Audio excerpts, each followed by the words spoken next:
Just do it! Just... For my good friend Skylar coming to the stage. Now, keep it going, guys. I'm not done. You guys having a good night? Clap if you're drinking. Alright? Clap if you have a therapist. Oh, you guys, this is not just me. My therapist is actually really mad at me right now. Apparently, you're not supposed to snort the Xanax they give you, man. Like, that's not... Hey, they didn't tell me that shit. Like, at my 3 o'clock, I'm in her office, my 3 o'clock comes up, I start smashing it up on her desk. She wasn't cool. I was a gentleman, too. I offered her a line, and she was like, you're not supposed to do that. So basically what I'm getting at is I'm looking for some Xanax, if you guys can hook me up. People say don't do drugs, right? That's like a big slogan, I guess. Don't ever do drugs. Don't ever try drugs. I am actually currently working on a theory that says you should try drugs a few times in your life. You know what I mean? Like, picture that boss that everyone had that boss they hated. He'd come in and be like, hey, yeah, I'd like to have a good time here. Well, I'm like a prankster myself. But his idea of the joke is like, you got something on your shirt? Ah! If you have time to lean, you have time to clean. Like that real asshole? Yeah. He never did drugs. Nobody likes that guy. Don't be that guy. Don't go overboard. Don't be the guy who goes overboard on drugs. We've all seen that too. I had a boss. Do you guys know what a low-call mic is in a restaurant? A low-call mic is a microphone where you be like, hey, I need shrimp, and then somebody brings you shrimp. My drug addict of a boss thought it would be a great idea on a Friday night while we're packed to sing Gangster's Paradise into that microphone. Yeah. He's just really like, got the situation, they got me facing it. Like, I'm like yelling, I need fucking shrimp! You know what I mean? Like, it's fucking, so like, what I'm saying is like, find the middle ground. You know, try enough drugs to find the middle ground, that way you're more of an enjoyable person to be around. That's all I'm trying to get at. Like, that way people enjoy your company, because otherwise it's hard to be around you guys, man. Obviously, I'm not supposed to be a father, right? Don't worry, I'm not a father. I'm saying like in the future, I don't think that shit should happen. You know what I mean? And I'm pretty open about like how I feel about children, like that I don't want them. And a woman at my work recently, she came in and she was like, oh, do you have kids? And I was like, fuck, no. And she got really offended. And but like the first thing out of her mouth, she was like, what? Do you not like hearing the sound of children's laughter? I was like, not necessarily that. I wouldn't say the sound of children crying. I'm not a fan. I don't like the sound, like the smell of shit, whether it's in my car or home. I don't like the look of disappointment that they're gonna have when they find out that I'm their father. Like, I'm just saying. Like, if you're telling me that I should have a kid, that means one thing and one thing only. You don't fucking know me. Ask any of my friends, or ask my mother, should I have a kid? She'll be like, fuck no, he should stick to dogs. You know what I mean? He loves dogs. I think that's where we'll draw the line. You know what I mean? And inevitably, I'll probably end up being one of those people who say they hate having, I'm never gonna have a kid, and then they have a kid. But I always hate those people, because they start bringing it everywhere. Like, they're like, I'm never gonna have a kid. And then they have a baby, and they bring it over to dinner. You're like, what the fuck? Don't bring your baby to dinner. What are you doing? Like, because you ruined your life? You wanna ruin my fucking night? What are you out of your fucking mind? Leave them at home, man. And they always have the same weak-ass excuse of they can't take care of themselves. Dude, they'll remember. That's why I'm so resourceful. You know, my mom used to leave me at home when she went to Applebee's. You can't say no to Wing Thursday. If you're gonna go to, if someone invites you to Wing Thursday, you go to Wing Thursday. That's what happens, man. But what's even worse is the person that they have the baby and they want to hand you their kid. What kind of bullshit move is that? They're like, here, my baby. Like, I haven't slept in 6 months. Like, dude, I'm not gonna, if I like you, I'm not gonna hold your baby. You know why? What if you drop the baby? They're not gonna want to hang out with you anymore. Just lost a friend. That's what happens. Yeah, like, they're like, don't hang out with Skylar anymore. Did you hear what happened? Yeah, dude, head first on the tile. That's so sad. He tried saving it with a hacky sack move, but it just flipped him over. Can't hang out with him anymore. If I don't like you, I'll hold your fucking baby. I'll be like, fuck you, Tommy, I'm out here. Buy better weed, bro.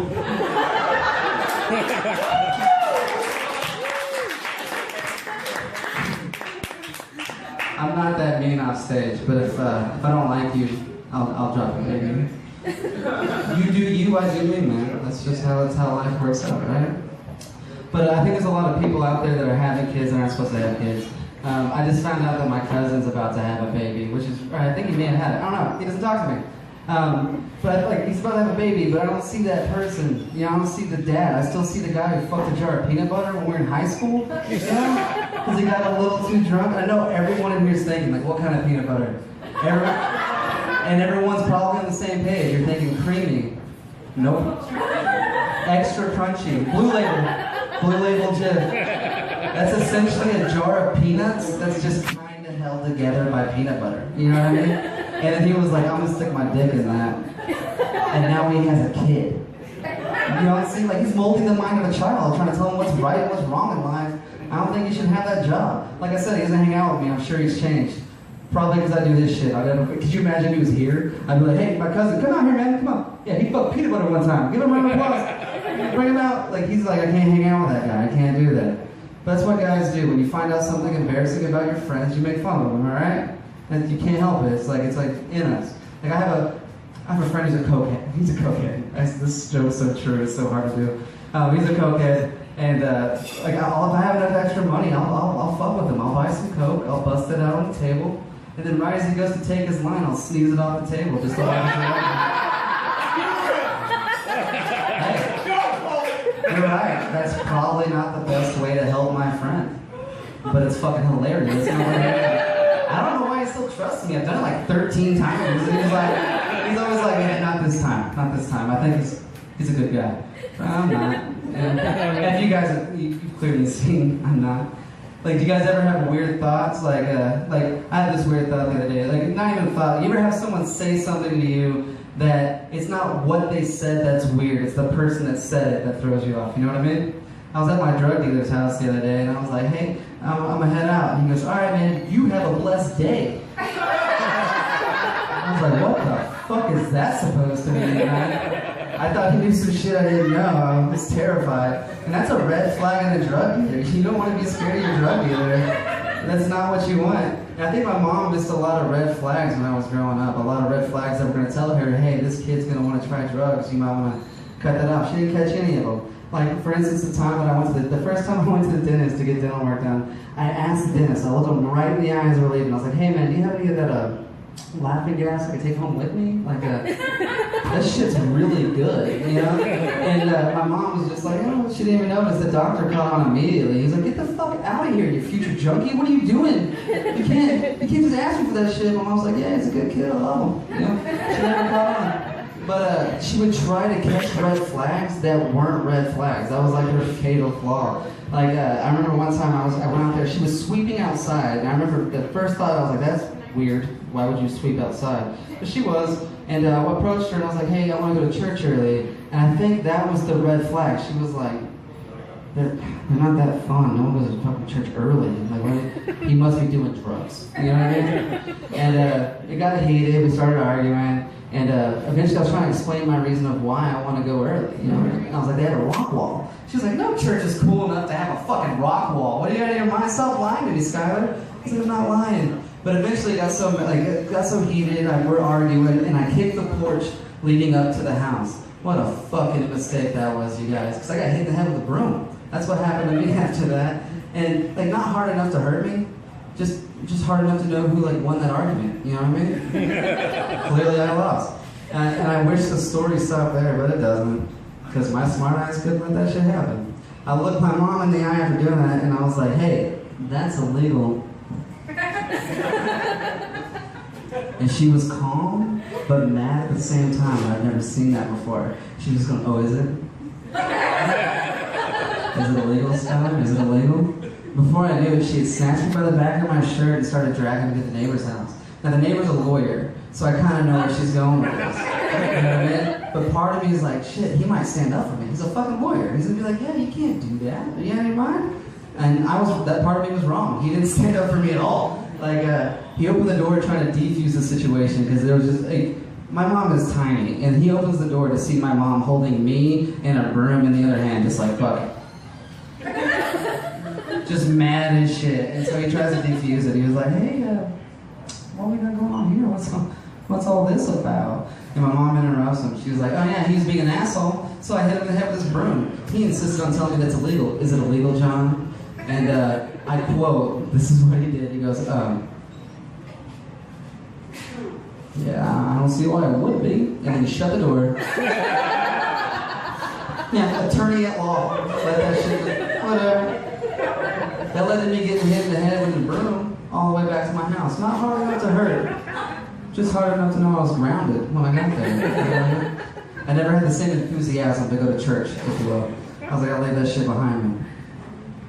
Okay, we're gonna try this joke anyway. Speaking of church, do you guys think it's weird that people still go door to door trying to sell religion? Yes. Isn't that weird? Like that we haven't heard the story. Like nowhere in the middle of your pitch for Jesus, so they're gonna go, hey, back up. For my sins? I didn't. Oh shit. Oh yeah, come in. I thought I was Jewish. I didn't. That's just never gonna happen.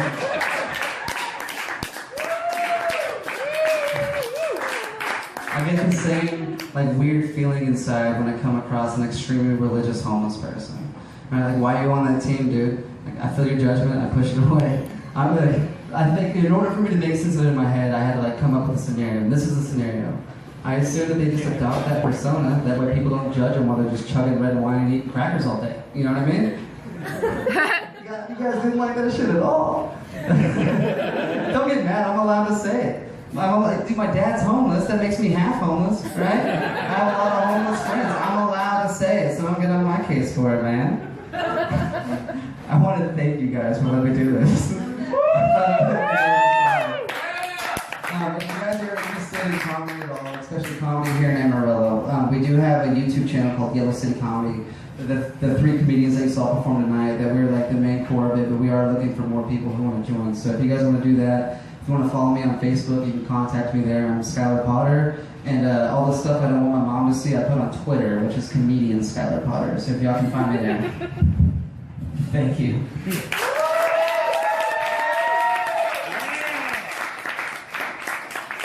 I'm a slacker. Never did I have a lot of dough. I'm a slacker. Smoking pot and watching videos. I'm a slacker. Go whichever way the wind blows. Those just tuning in, I'm just letting you know. I'm a slacker.